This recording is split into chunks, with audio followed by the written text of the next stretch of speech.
wake up in the mornings, I've got this nice low voice. I call it my morning voice, and that's when I talk the most. That's when I do my recordings. And then after, as the day goes on, because I'm usually in a dry climate like Las Vegas and the desert, and then I start losing my voice and I sound like Mickey Mouse by the end of the day. So I try to do my recordings in the early part of the day where I have my deep morning voice. And so here I am.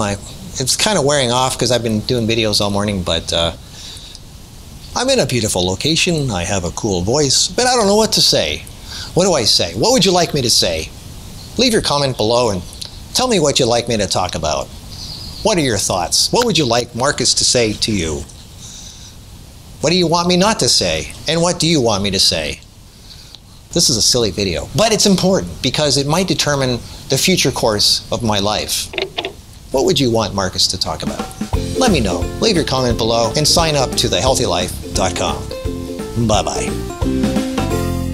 I hope nobody asks if I have an eating disorder. Now come here, you. Wait, did you wash your hands?